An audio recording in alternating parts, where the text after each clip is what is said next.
What's good, YouTube? Mario Devon back with yet another video. So I know it's been a long time, it's been a while. All right, I've been working on a lot of things, especially with clients. So I've been out in the field. What's cool about that, I'm gonna take y'all in the field with me in some of these videos, showing you behind the scenes on some of the work I've been working on. But in this video, I wanted to go through a topic that I haven't had the chance to go through, and that is audio. Okay, the quest for good audio seems to be a never-ending one. And the thing about good audio is that most people can watch a video that is a little bit lower quality, but if the audio is crispy, then a lot of people can stick around and listen to you say whatever you got to say. Now let's do a little recap. 2020 was it was a little bit trash, but that's okay, because a lot of people took ownership. A lot of people became content creators. They're very new to it. They're not like us professionals, but some people that watch this channel are very new, and I want to make sure I provide you all with the options as far as like having good audio. People started on YouTube channels. A lot of people, I've been watching them too,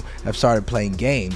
Gaming is a big thing now. It used to kind of be a niche thing, but a lot of people across different niches now are becoming gamers. But again, a lot of these people that are starting off, new content creators, they need good audio, but the thing about it, they need it at a good price. Whether you want to sound like your favorite sportscaster or you want to sound like you got the smooth jazz, welcome tonight to 97.3 smooth jazz. You may want to sound like that. I don't know. Listen, I don't know your life, and I'm not trying to figure that out. I'm just trying to make sure you sound good in whatever you do. So there's a problem here. The reason why I say it's a problem is because for the most part, when you're looking and doing research as a new creator, you're trying to figure out, well, what are the standards? All right, what are the things that people are using to create content? And the main microphone you hear about is the Shure SM7b. The Shure SM7b is the industry standard, but you got to understand something.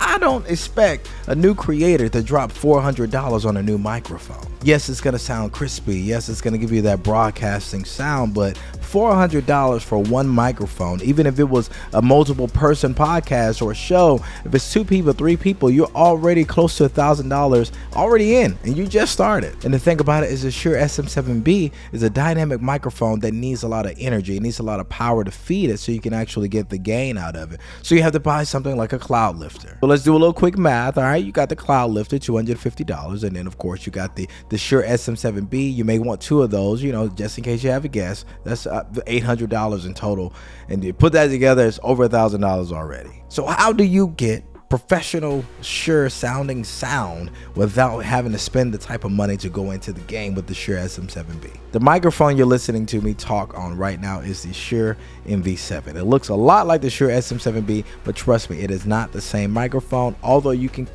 kind of get close to that same quality. And here you go. This is the Shure MV7. You can take this off. You see the microphone, but I'm just going to say something.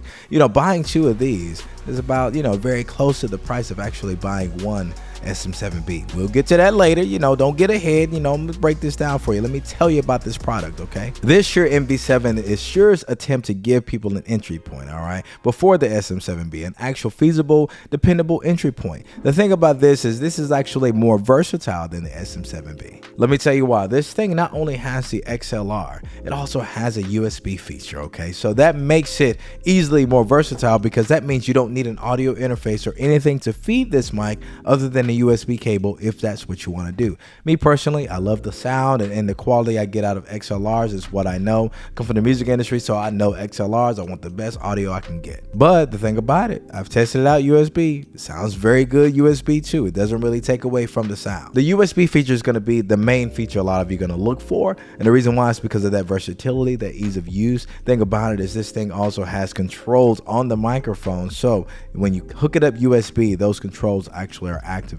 So the thing about it is this is a dynamic microphone. That means whatever the microphone is pointed at, that is the main thing you'll hear. This room I'm in is not the best soundproof room, but you don't hear the room. You don't hear the reverb in the room, because this sound is actually only being captured at the direction of the microphone. So something like the Blue Yeti, you're going to hear the entire room. You don't want that. You want it to be clean, clear, and under control. I think that's That's another commercial, but don't worry about that. That's not the branding on the Shure MV7. But again, this thing actually has monitoring features on the microphone. Okay, I'm gonna make sure I'm gonna capture that. I'm gonna show you how that's done. All you have to do is take that USB cable, hook it into the mic right down here, then boom, it pops on. It's gonna go through, of course, the installation process, all those things, but you can control the mic. You can not only control the gain from the mic, you can also monitor the sound. There's a headphone jack in this thing too. This thing is just overly versatile and it's easy to use. It doesn't matter if you're working from home or you're live streaming. Think about it. This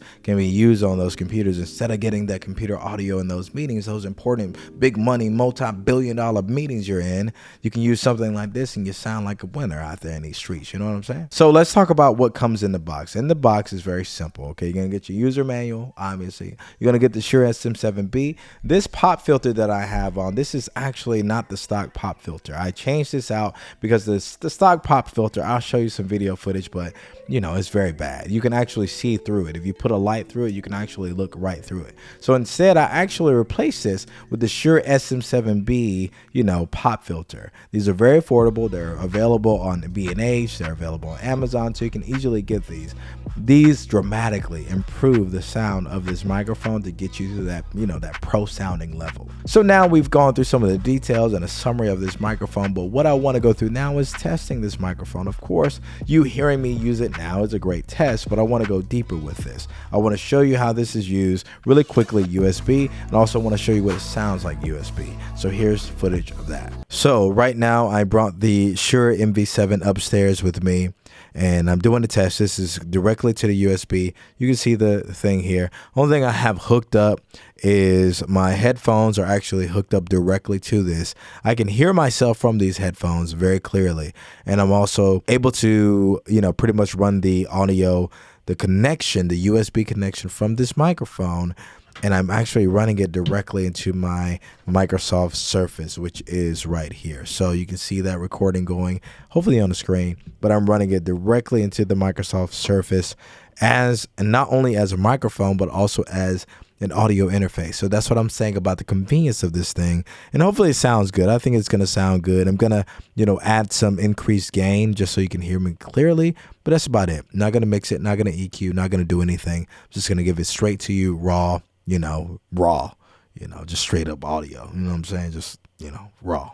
So now let's talk about frequencies in the second test, or we got another test, and we're going to call this the singing test. All right. You know, the thing about it is some mics only cover a certain range and frequency. All right. We're not going to get to the science and everything. I'm just going to say some mics can pick up deeper voices and capture those deeper voices better. Some can sound a little bit more high pitched. Some can't even cover that range where the sound and that tinty sound that you may hear in a high pitched voice, you may not hear in some microphones. But I do want to do a vocal range test. I want to make sure you can catch the frequency. So I'm gonna sing into this microphone. When I sing into this microphone in the footage, I'm gonna also have the EQ. I want you to see what the EQ looks like, what the range is as far as the frequencies in which this mic covers. The reason why this is helpful is because you need to know that your character and your voice is being captured very well in a good microphone, because that's the main thing people are going to be hearing when you're using a microphone like this. They want to make sure your voice sounds good. So here's that test. I know a place where we can go where we'll be free. Yeah. There ain't no distractions, just tranquility. There is no place in this world I'd rather be. Ooh, with you and me. Oh, baby, baby, baby, baby, baby. You're my baby, baby, baby, baby, baby. Yeah.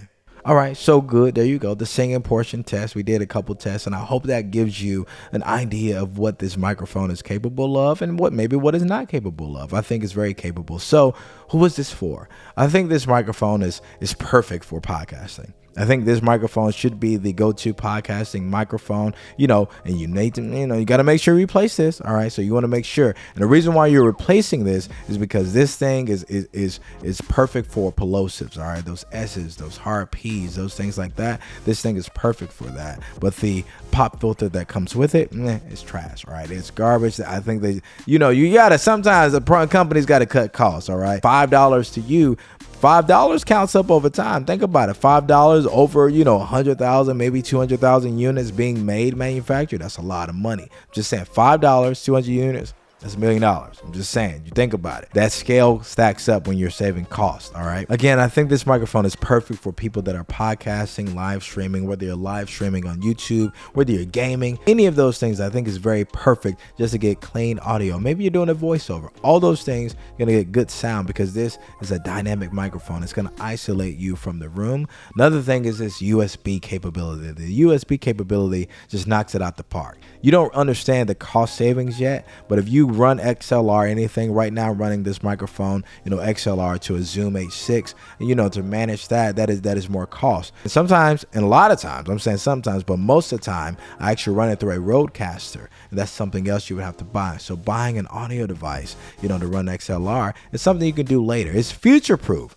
Maybe you don't want to start off with XLR. USB may be the cheaper alternative to go for you, and this has that capability. So right out of the box, this microphone is ready to go. All you have to do, hook it up to a computer. It's ready to go. It's perfect for you. All right. So I hope this helps you all. Please like, comment, and subscribe to this video. It helps the channel grow. Thank you all so much for being part of that growth. All the comments I get, I'm going to try my best to get back to them. I'm so bad at getting back at comments. It's a lot, but I'm going to do better and do my best to get back to each and every one of you. I hope this helps you all. I will see you on the next video. Peace out.